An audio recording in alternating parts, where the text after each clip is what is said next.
Depuis longtemps, ils peuplent les terres nippones. Créatures aux apparences diverses et variées, de la simple pierre au dragon géant, ces monstres sont la base du folklore japonais. Salut à tous, c'est Neonachos, et aujourd'hui on va parler des yokai.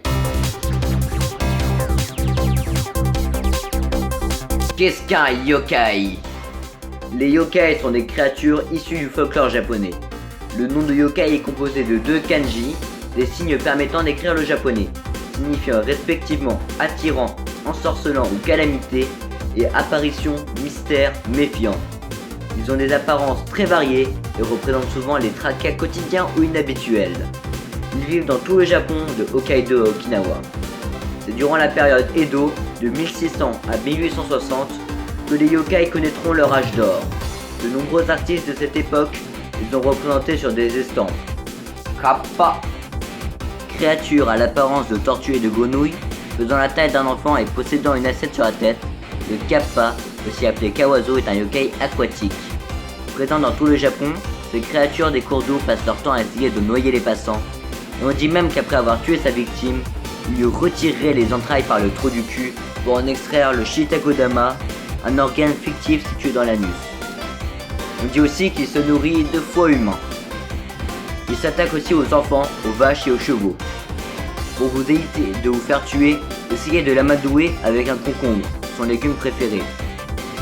On dit que son assiette est très importante, car quand elle se brise, il s'affaiblit considérablement jusqu'à parfois mourir. Tengu. Cette divinité protectrice vit reculée au fond des montagnes. Le maître des vents possède généralement un éventail, appelé Hauchiwa, et des getas, des chaussures en bois traditionnelles. Il porte généralement un petit chapeau noir sur sa tête. Les Tengu possèdent un long nez et un visage rouge. Certains ont des ailes sur le dos. Et la plupart des Tengu ont une apparence humanoïde. Certains possèdent un bec de corbeau. Ils sont alors qualifiés de Karasu Tengu. Ceux-ci sont plus farceurs que leur cousin le Tengu. La première apparition du Tengu date du 7e siècle, donc un yokai très ancien. On dit qu'ils habitent dans les cèdres, les arbres étant sacrés au Japon, et le Tengu étant une divinité, cela paraît très plausible. Yuki Onna. Yuki Onna est l'un des yokai féminins les plus connus. Elle est également l'une des seules à être belle. Elle possède de longs cheveux bruns et une peau aussi blanche que la neige. Sa beauté est cependant égale à sa cruauté. Si lorsqu'on la croise dans la montagne, lors d'une terrible tempête de neige, on lui parle, elle vous volera votre âme, vous laissant frigorifié dans le blizzard.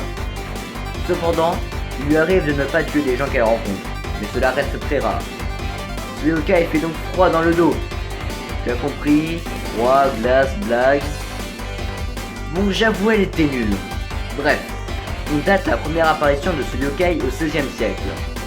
Elle porte généralement un kimono blanc qui représenterait la mort, mais selon certains, elle apparaîtrait nue.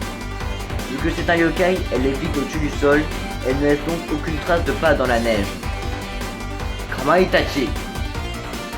Cette créature qui porte un seul nom est en fait l'association de trois belettes.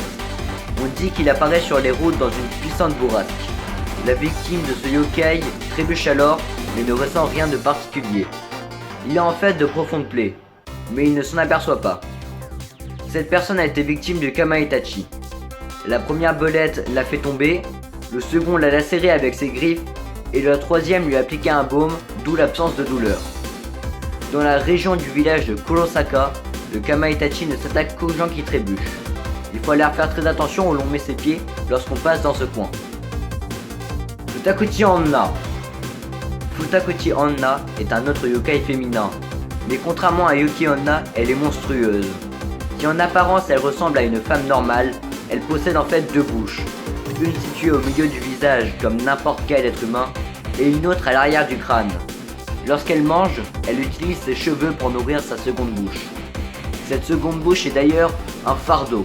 Elle possède un appétit insatiable et demande donc à être nourrie constamment. Et si elle n'est pas assez nourrie, elle murmure des choses horribles et cause donc des souffrances terribles à son propriétaire. On dit que cette seconde bouche apparaît quand une femme est son beau-fils ou sa belle-fille au point de ne plus les nourrir. Gashadokuro. Gashadokuro, littéralement crâne clac-clac, est un squelette géant qui apparaît la nuit. Il s'enforme là où des gens sont morts sans enterrement. Il y en a donc beaucoup sur les champs de bataille ou sur les lieux de meurtre. À cause de leur rancune, ces morts se rassemblent pour former le Gashadokuro. Les yokai sortent la nuit le long des chemins. Et lorsqu'ils croisent une personne, ils l'attrapent et la broient afin de la dévorer. Un moyen de savoir si un Gashadokuro approche, ce sont les claquements sourds qu'il fait. Si vous l'entendez, prenez vos jambes à votre cou et fuyez. L'Okurokubi. L'Okurokubi est un yokai similaire à Futakuchi Onna par ses particularités physiques. Le jour, c'est une personne normale, mais la nuit, son cou s'allonge et la tête du yokai part la tête de ses futures victimes. On dit qu'on peut reconnaître ce yokai le jour à la veine violette qu'il a sur le cou. L'Okurokubi peut être un homme ou une femme, mais il est tout de même majoritairement du sexe féminin. Le plus souvent, il joue juste des tours aux humains durant la nuit en les espionnant, en les effrayant ou en buvant l'huile des lampes. Cependant, des fois, il s'attaque à des humains du sexe opposé et leur aspire leur âme durant la nuit. Ce yokai est très proche du Nuke no Kebi, qui lui a la tête qui se détache. Personnellement, je trouve l'univers des yokai incroyable. Découvrir ces mythes et légendes anciennes me fascine.